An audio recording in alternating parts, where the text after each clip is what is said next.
যুবক বলে, নবী গো, আপনি আমার চেনেন না, আপনি আমার কথা মনে হয় শোনেন নাই। নবীজি বললেন, তুমি কে গো? যুবক বলি, ইয়া রাসূলুল্লাহ, ইয়া হাবিবাল্লাহ, আপনি কি জানেন না মক্কা মদিনার জমিনে যত কবর দেয়া হয়, এই কবর থেকে লাশ কাপনের কাপড় চুরি হয়ে যায়। নবী গো, আপনি কি জানেন না? নবী কয়, হ্যাঁ আমি জানি, কাপনের কাপড় চুরি হয়। এর চাইতে কষ্ট থাকতে পারে? নবী চোখের পানি ছেড়ে বলল, যুবক রে, মানুষ যাবার পরে 3 টুকরা কাপড় মাত্র সঙ্গী।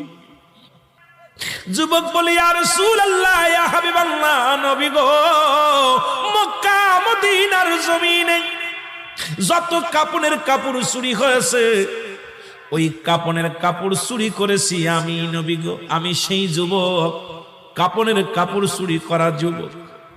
আল্লাহু আকবার। আল্লাহর নবী ডাকতে বলে, যুবক রে, ও যুবক, শুনে নাও, তুমি কেমনে এই কাজটা করলা? তুমি মানুষের কাপনের কাপড় চুরি করলা। এ যুবক, দুনিয়ার মধ্যে কি আর কোনো কাজ পাও নাই? যুবক বলে, ইয়া রাসূলুল্লাহ, ইয়া হাবিবাল্লাহ, নবী গো, ও মায়ার নবী, আমি ভুল করেছি, আমারে আপনি তওবা করে দিন, আল্লাহ যেন আমারে মাফ করে দেয়। যুবক বলে, আল্লাহর নবী বলে, যুবক রে, তুমি তওবা করো, তওবা করলে আল্লাহ মাফ করে দিবে। যুবক বলে, নবী গো,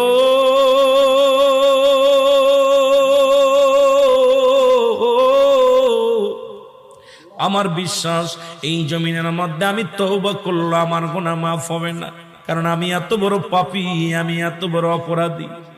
আল্লাহর নবী কয়, যুবক রে, তুমি তওবা করো, তওবা করলে আল্লাহ তোমারে মাফ করে দিবে। যুবক বলে, নবী গো, মায়ের নবী, আমার মতো পাপীরা আমার আল্লাহ ক্ষমা করবে না। আল্লাহর নবী বলে, যুবক রে, তুমি তওবা করো, তোমারে মাফ করে দিবে আমার আল্লাহ। যুবক বলে, নবী গো, আমি শুধু কাপনের কাপড় চুরি করি নাই। নবী গো, মক্কা মদিনা অনেক দিন যাবত মানুষ মরে না, অনেক দিন যাবত মানুষ ইন্তেকাল করে না, আমিও কাপনের কাপড় চুরি করতে পারি না, আমার ব্যবসাটাও ভালো হয় না। হঠাৎ শুনতে পারলাম পার্শ্ববর্তী এলাকার মধ্যে একটা মহিলা মারা গেছে, সুন্দরী এক যুবতী মারা গেছে। আমি দৌড়ায় গেলাম, নিজে তার জানাজায় শরীক হলাম, দাফনে শরীক হলাম। সারাদিন অপেক্ষা আছি কখন রাত নেমে আসবে, কাপনের কাপড় চুরি করব।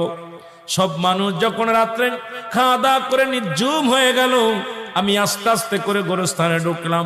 গোরস্থানে ঢুকিয়া আস্তে আস্তে করে কবরের মাটিগুলো সরাইলাম। কবরের মাটি খুঁড়িয়া, নবী গো,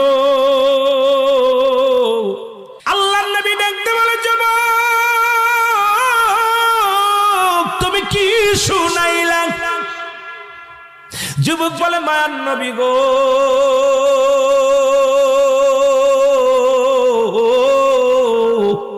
ও মায়ার নবী, যখন আমি নবী গো ওই মহিলার সঙ্গে ব্যভিচার করিয়া কাপড় 3টা নিয়ে লাফ মেরে উঠলাম কবর থেকে, এমন সময় একটা আওয়াজ শুনতে পাইলাম, ডাকতে বলে, যুবক রে, আজকে আমি তোরে বাধা দিতে পারলাম না, আজকে তোরে আমি ঠেকাইতে পারলাম না।